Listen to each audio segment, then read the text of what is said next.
What's growing on, gardeners? It's Saturday, May 11th, and it's hard to believe, but blackberry season is already here on the southeastern coast of North Carolina. That's why on today's video, I'm going to show you all how to grow the most incredible blackberries in 5 easy steps. If you're new to the channel, please subscribe and hit the bell to receive new video notifications, and check out our Amazon store and Spreadshop links in the video description for everything I use in my garden and awesome custom designed apparel and other gear. Your support is greatly appreciated. Blackberries are extremely versatile. They are hardy from zones 5 through 9, so they can tolerate both very cold winters and very hot summers. You can grow blackberries from Maine all the way down to Florida, so no matter where you are, you can probably grow them. And the other awesome thing about blackberries is they grow as canes. They are not trees. So because of that, they can grow in limited space. In fact, you can plant them right up against your house's foundation if your space is limited. So if you love blackberries and you have any space at all in your yard, you should be growing them. So if your goal is to grow incredible blackberries just like this, look no further, because I'm going to teach you how. So, where do we begin? Well, step 1 is selecting the best blackberry varieties, and this is going to vary based on your unique situation, and you should base your selection on 3 different criteria. First, select the type of blackberry that you want to grow, because blackberry behavior varies dramatically based on the type. There are 3 types of blackberries: erect, semi-erect, and trailing. Trailing and semi-erect blackberries require trellising. Erect blackberries don't need support, although they could be blown over in a heavy windstorm if they're in an unprotected location, so keep that in mind. Ask yourself, do you want to grow long trellises or hedges of blackberries, or do you want to grow compact plants, sort of like bushes? If you want very long hedges or rows of blackberries, you probably want a trailing type or a semi-erect type. If you want bushes that are placed intermittently, or you want to maintain them as an individual shrub, you probably want an erect type of blackberry. Second, you should decide if you want thornless or thorn blackberries. Now, this should be fairly obvious. If you don't want to deal with thorns, you obviously want to go with a thornless variety. However, to be fair, I have heard some old school gardeners say that they like the flavor of the blackberries on the thorn varieties more than they like the newer or more popular thornless varieties. Now, is this actually the case, or is some of this just nostalgia because people are thinking back to simpler times when they were picking out of the bramble patches in their backyard? I'm not really sure. I grow only thornless varieties because they're a lot easier to manage, and I can tell you they are way better than what you get in the grocery store. So that's my perspective. However, I haven't really tried enough varieties side by side to really make an official determination. And third, decide if you want Primocane or Floricane fruiting blackberries. Primocanes are the first-year shoots that form in early spring. Primocanes are thick and vigorous, they have light brown bark, and they don't break easily when bent. For example, this big monster that's just shooting up out of the ground right here, this is a Primocane. This came up only about a month ago, and it already towers way over me. It's probably 7 to 8 feet tall already. This big cane that you see shooting up right here is a Primocane on my Prime Arc Freedom Blackberry. This is a Primocane fruiting variety, and I'll have more information on this later, but this shows you what a Primocane looks like. You can see how light it is, and it's also very pliable. If I keep following up here, I can sort of bend it, and it will not break. Well, it will if you push it really hard, but it is bendable and sturdy. That's because this is new growth and it hasn't fully lignified yet. Floricanes are the canes that grew the previous year and overwintered and survived the winter. Because they are older, they become more lignified and more wood-like. What you see right here are actually Floricanes on a Navajo thornless variety. Floricanes have dark bark and they tend to break more. They're not as bendable because the wood is old and they're a little bit more lignified. So again, this is a Primocane right here on my Prime Arc Freedom Blackberry, and then next to it is the Floricanes on my Navajo Thornless, and you'll see they feel totally different. They feel more like wood, even though they're still not really wood. It's a cane, but they have a totally different feel, and you will see the Floricane varieties are just starting to flower, whereas the Primocane varieties are fully fruiting and ripening. And I'll have more information on exactly why that happens in a minute. Most varieties of blackberries fruit on the Floricanes that survive the winter. So if you're growing most traditional varieties of blackberries that fruit on the Floricanes, when you're pruning your blackberries, it is very important that you preserve the previous year's growth. Otherwise, if you remove it, you won't get any fruit. Generally speaking, when pruning most Floricane producing blackberries, you will only prune them to remove any dead growth and as well as shaping them to keep them to a manageable size. However, some blackberry varieties do fruit on the Primocanes. They are becoming more and more popular in recent years because they have several advantages over more traditional varieties of blackberries that only fruit on the Floricanes. Number one, because they fruit on the Primocanes, or that New Year's growth, you will get a harvest that first season that you plant the plant. So with traditional blackberries, if you were to plant a plant in the ground right now, they would have to establish, grow the Primocanes, overwinter, and then you would get a crop the second year on the Floricanes. Well, with a Primocane fruiting variety, they have the potential to fruit that very first season, which is a big advantage. Number two, they are easier to keep small because you can keep cutting them back every winter after they're done producing. You can basically cut them to the ground because you're getting the fruit on that New Year's growth the following season. You don't have to overwinter anything. So for those reasons, you can keep them small continuously. You can also keep them continuously pruned throughout the summer and just keep them as a low bush. You don't have to have tall canes. And three, they are a lot easier to prune, especially for the novice, because you don't need to distinguish between Primocane and Floricane. Simply put, once the Primocanes are done fruiting, you can just cut them back and mulch them and get rid of them. You don't have to worry about preserving anything until the following year if you don't want to. So what varieties do I recommend? Well, everyone's opinion is going to be a little bit different here because it's going to depend on your own unique situation and what you're looking for. But for me personally, I want to grow all thornless, erect, Primocane fruiting types because they are the easiest to maintain and keep small. I don't want to have an extensive trellis system to grow these. I don't want to have long hedges. And because I don't need to overwinter any of the growth, I can keep my plants consistently pruned to a relatively small bush because all the canes have the ability to produce fruit. So for this reason, I have primarily selected the variety Prime Arc Freedom. That is what you see right here and what you see right here. They have enormous blackberries and they're almost ready for harvest. I've actually picked a few, even though it is only May 11th. Now, Prime Arc Freedom was developed by the University of Arkansas. That's the Arc in the Prime Arc Freedom. And they specifically set out to develop varieties of blackberries that could grow on the Primocanes and were also very tolerant to hot, humid, wet climates like you'll find in Arkansas.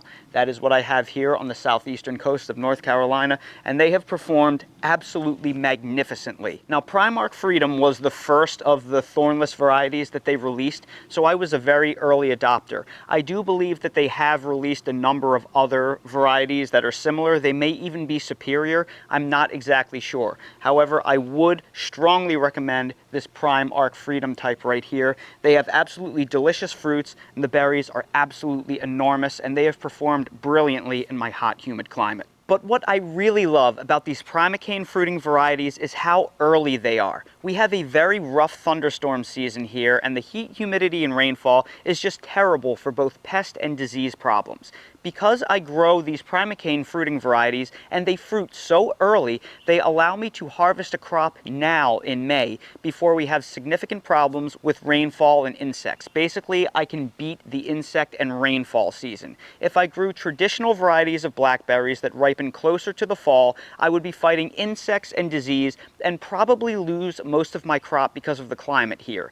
These super early varieties give you a tremendous advantage that allows you to beat the insects to your harvest. And it also allows you to get really early harvests in the spring when nothing else is growing and ripening after a long winter when there isn't much else fruiting. So you will be harvesting fruit from your yard earlier than ever. So for these reasons, I think these are better varieties for most home gardeners, assuming you don't want a big trellis or hedge of blackberries. They are earlier, they are easy to maintain, they take up less space, and you can keep the plants themselves small. Now for one last comparison, let's compare this traditional Floricane fruiting Navajo thornless variety right here. Here you can see the Floricanes. These are older, wood that overwintered and survived the winter, and off of 90 degrees off of that old wood, they are producing these berries. And because this is a Floricane fruiting variety, you'll see the berries are still small and green.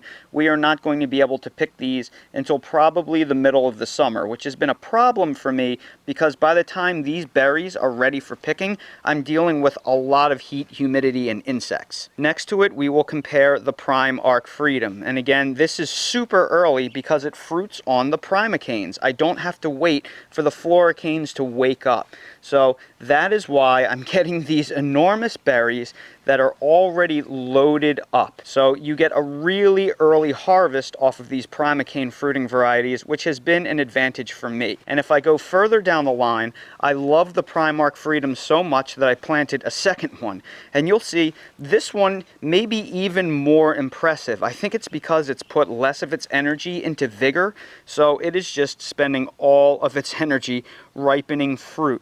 I mean, look at these things. They are just absolutely enormous. They're half the size of your palm. Very impressive. Now, I've heard some folks say that these aren't the best tasting blackberries, but I think they're pretty good.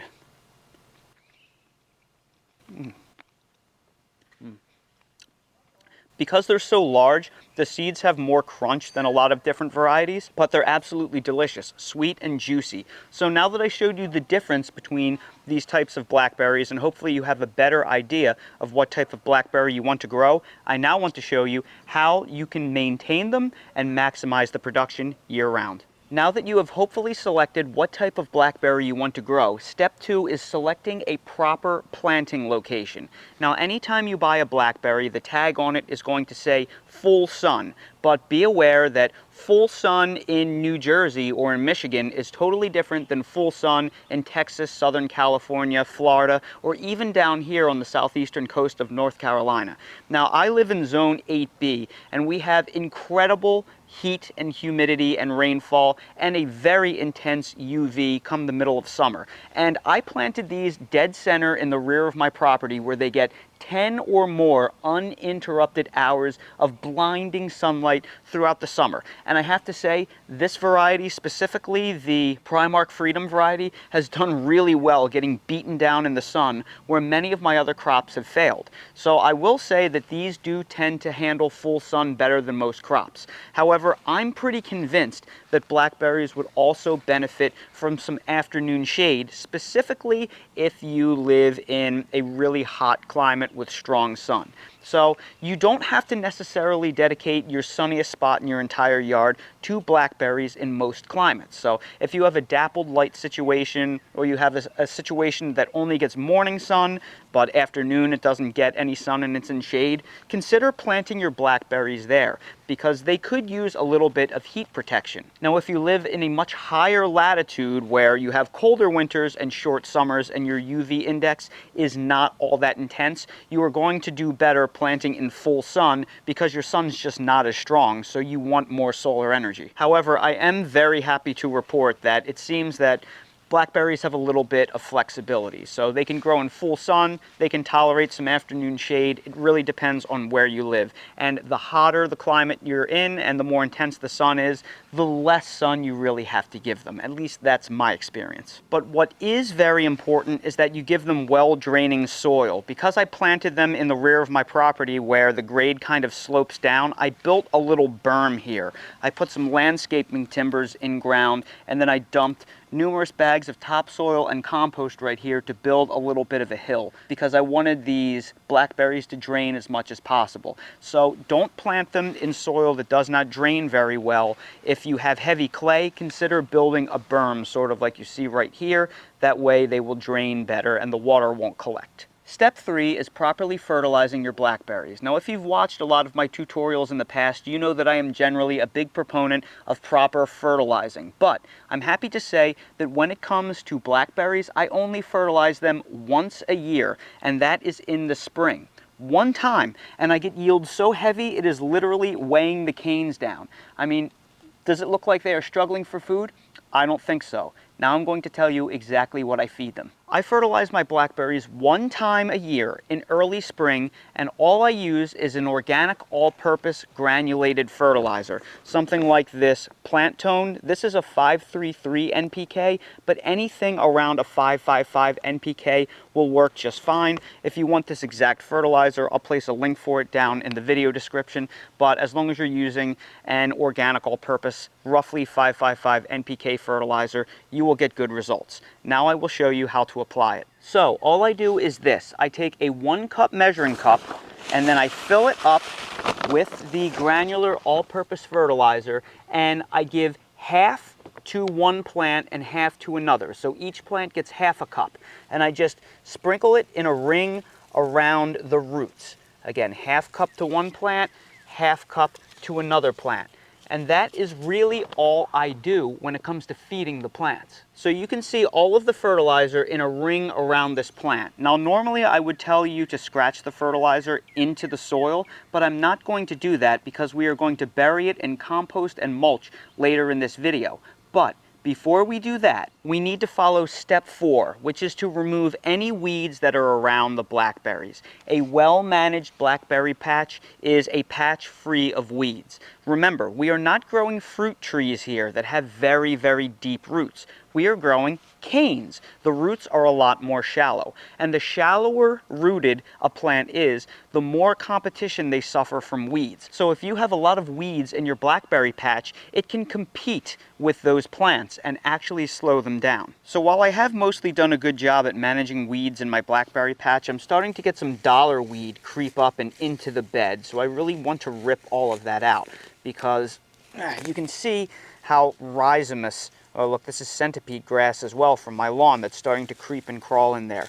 We want to get that all out of there because I just put that fertilizer down, and I don't want the weeds and the grass to eat the fertilizer. I want to rip all of that out, and I want to save as many of the nutrients in the soil as possible for the plants itself. But I have some good news. After I pull all of these weeds, I'm not really going to have to weed them again for the rest of the season because the 5th step is to cover the entire area in a thick layer of compost and mulch. This is the key step that allows me to fertilize my blackberries only one time a year. If you neglect this step, you are going to have to fertilize more than once a year. What I find is the fertilizer that I apply right now breaks down relatively quickly, and it feeds the plants throughout that heavy setting fruit and flowering phase, and then the compost and the mulch, as it breaks down, it continues to slowly feed the plants and give them enough of what they need throughout the rest of the year and throughout the winter, and then I'll fertilize them again in the following spring. If you neglect this step, you will have to fertilize them more often. And this step is also what allows you to suppress weeds. The thick layer of compost and mulch is going to make it so 80 to 90% of the weeds never germinate, so you will have a lot less weeding to do throughout the year, and as an added benefit, it will regulate the moisture so you won't have to water or irrigate as much. Now when it comes to compost, I'm going to apply a 2 to 3 inch layer of compost throughout the area. Now I'm going to use this locally made cow manure compost, but I don't really care what kind of compost you can use. You can use a locally made compost, a manure-based compost, a mushroom compost, homemade compost. It doesn't really matter. Just make sure it's good quality and fully composted. After we place the compost layer, we are going to top it with about 3 inches of mulch. And the only rule for mulch is that you want to use a natural mulch. You don't want to use stone mulch because it has no organic matter value. You don't want to use rubber mulch because it's made out of tires and refuse products. And you don't want to use a dyed mulch because it is usually ground up construction supplies like pallets and plywood and 2x4s and things like that that have been dyed to make it look like it's real wood, but it's really just construction supplies and wood-like products. I'm going to use this shredded hardwood bark mulch that I get locally from Lowe's, but you can use any kind of bark mulch. You can use a cypress mulch, a cedar mulch, you can use a pine bark mulch, old wheat straw, you could use grass clippings if there's no seeds or weeds in them. You can even go into the woods and scrape up pine needles or leaves. Just make sure it is natural. That way when it decays, it adds all that organic matter back to your soil. The first thing that we will do is apply the compost, making sure to fully cover all of the fertilizer that we just placed around the base of each blackberry plant. That's because the compost is full of beneficial microbes that will help facilitate the breakdown of the organic fertilizers, as well as keep the area sufficiently moist to help that fertilizer break down. Once all the compost has been applied, we will then top the area with that roughly 3-inch layer of a natural mulch and make sure that all of the area is evenly covered by that mulch layer. And then we will water the area well in order to help facilitate the breakdown of the organic fertilizer, as well as lock that compost and mulch layer into place. And this is the final result of my blackberry patch. Everything looks fantastic. You can see how beautiful all the plants are. And if you look tucked away in this rear corner right here, I also have a golden raspberry, and I care for this raspberry basically exactly the same as my blackberries. The only difference is in how you prune them and how you harvest them, so I left it out of this video because there are a few differences, but when it comes to composting, mulching, and feeding, they are basically the same as the blackberries that you see. Now, the last tip I'm going to give you has to do with the management of these blackberries over the course of the season, specifically these erect Primocane style blackberries, like this Primark Freedom right here. You'll see I have this one Primocane that is just starting to completely dominate the plant. And anytime I see that, well, I just don't want that to happen. So what I'm going to do is I'm going to cut this off, because at the nodes of these Primocanes right here, you'll see that they have little suckers inside of them, just like a tomato plant does. Well, they are going to form new branches where I just made that cut. And I don't want this to dominate. It's not going to hurt the plant. So I'm just going to chop this up and do a little bit of chop and drop mulching around the base of the plant.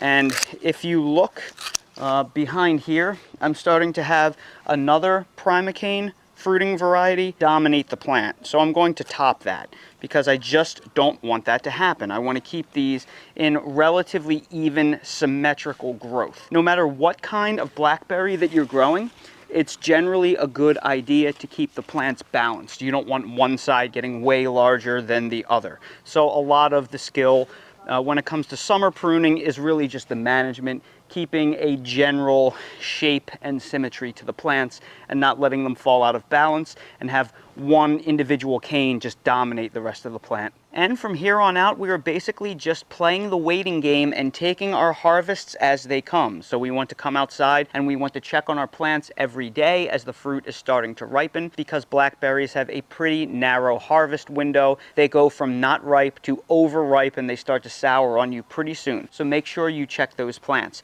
If you're having an issue with insects, with birds, with squirrels, go out and get yourself a piece of insect netting and drape them over the plants. When you cover them with insect netting, that will protect them. I'll make sure to place a link down in the video description for an insect net that is really, really cheap. You can get them in all different widths and lengths for your convenience. So everybody, I sure hope you found this video helpful. If you did, please make sure to hit that like button, subscribe to the channel, and please ring that notification bell so you're notified when I release more videos like these. If you're curious about any of the products that I used in this video, like the fertilizer or like the insect netting or anything else I use in my garden in general, I will place links down in the video description to my Amazon storefront. So expand that video description, click on the Amazon storefront link, and you'll see everything I use in real life. And while you're down there, check out my spread shop for custom merch if you want to support the channel. Thank you all so much for watching, and I hope to see all of you again on the next video. Well, it's starting to get a little bit warmer outside, so I set up Dale, the fan that I used to use to apply air and strengthen up all of my seedlings under my grow lights. I'm not using it anymore this time of year, so Dale is really enjoying it. I asked him, and he said he's a big fan. Dale, I apologize for the terrible joke. I hope you're enjoying this nice spring afternoon. It sure is pleasant out today, isn't it? Except when you're wearing a fur coat like you, right, buddy? That's why we're cooling you off.